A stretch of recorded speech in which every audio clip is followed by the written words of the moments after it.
Apa sifatmu saiki wis beda kowe ninggalke aku penting ke wong liya apa rasa tresno saiki wis terno kaya lumuteng pinggir segara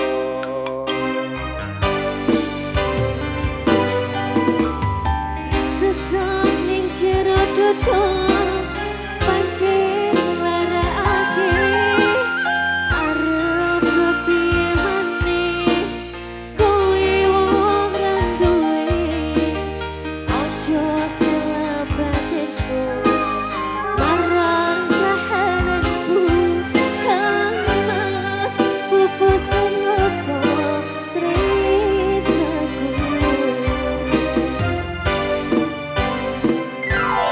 apa iki sak tenane takdirku sing jawabe liramu beda ati beda lambe wis padha mati rasaku mas ruang tangisku becike saka uripku mari tasang rangge lintang ning angkasa kowe besok gawe lara marang tresno iki wis jalanku pilihane wong tuaku sepurane yen gawe lara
Swastiastu.